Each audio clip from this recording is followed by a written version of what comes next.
sedikit mengalami kendala karena adanya utang sejak tahun 2019 sampai dengan Maret 2021 senilai Rp4.804.946 yang belum terselesaikan pada beberapa pedagang besar farmasi baik lokal maupun nasional, sehingga ini mengakibatkan sistem lock pada saat kami hendak melakukan pemesanan obat-obatan. Tapi langkah yang sudah kami lakukan saat 2021 adalah pelayanan tetap diupayakan berjalan dengan cara membeli secara langsung dengan melalui dana BLUD. Kemudian kami juga meminjam dari rumah sakit lain, membuat permintaan juga ke Dinas Kesehatan Kabupaten, dan ada beberapa PBF yang masih dapat melayani rumah sakit dan nilai pembelanjaan obatnya sebesar Rp2.800.000 pada 2021. Utang-utang sebagaimana yang sudah dijelaskan tadi telah kami selesaikan pembayarannya pada akhir tahun 2021 dengan berdasarkan pada hasil audit Inspektorat Kabupaten Malaka.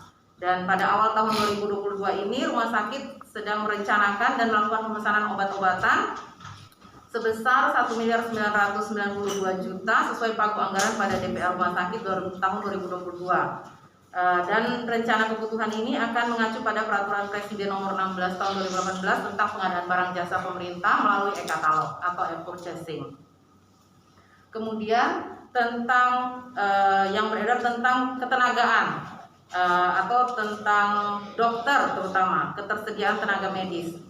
Untuk ketersediaan tenaga medis di Rumah Sakit Betun, untuk dokter umum saat ini PNS-nya berjumlah 12 orang, kontraknya 4 orang, dan CPNS yang sudah lulus dan akan bertugas bulan depan sebanyak 3 orang, sehingga jumlah dokter umum semuanya ada 19 orang. Sedangkan dokter gigi PNS-nya 1 orang, kontrak 1 orang, dan CPNS yang akan bertugas 1 orang dan jumlahnya sebanyak 3 orang.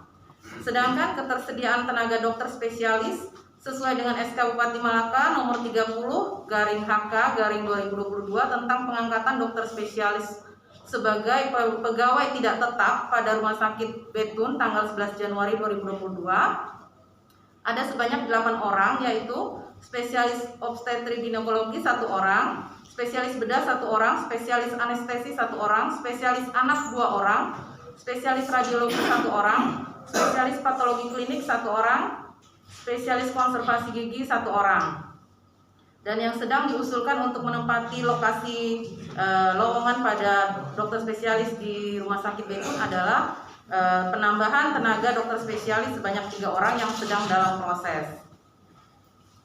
Kemudian yang terakhir, mungkin hal yang ketiga itu kemarin yang disoroti adalah mengenai ketersediaan air bersih.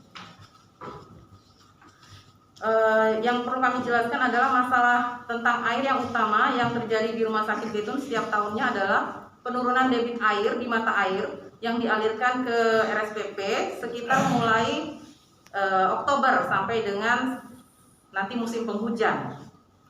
Perlu kita ketahui bahwa ada bak utama yang akan mengalirkan air ke jaringan perpipaan menuju ke setiap bak penampung yang ada di setiap ruangan. Kami mengakui waktu beberapa saat yang lalu ada 2 kali sedikit ketidaknyamanan pada pasien dan petugas. Saat itu terjadi beberapa gangguan. Yang pertama, mesin pompanya rusak dan ada pipa yang tersumbat. Hal itu sudah kami tanggulangi dan tindak lanjuti dengan mengganti dan juga membersihkan.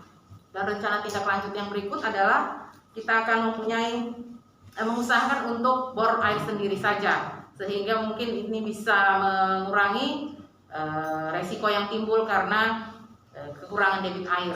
Dan saat ini untuk rencana tindak lanjut yang sudah kami lakukan jangka pendek adalah mengambil air setiap harinya, memakai mobil tangki rumah sakit dengan jadwal piket. Rata-rata setiap hari itu 15 kali angkut dari mata air Tubaki ke rumah sakit.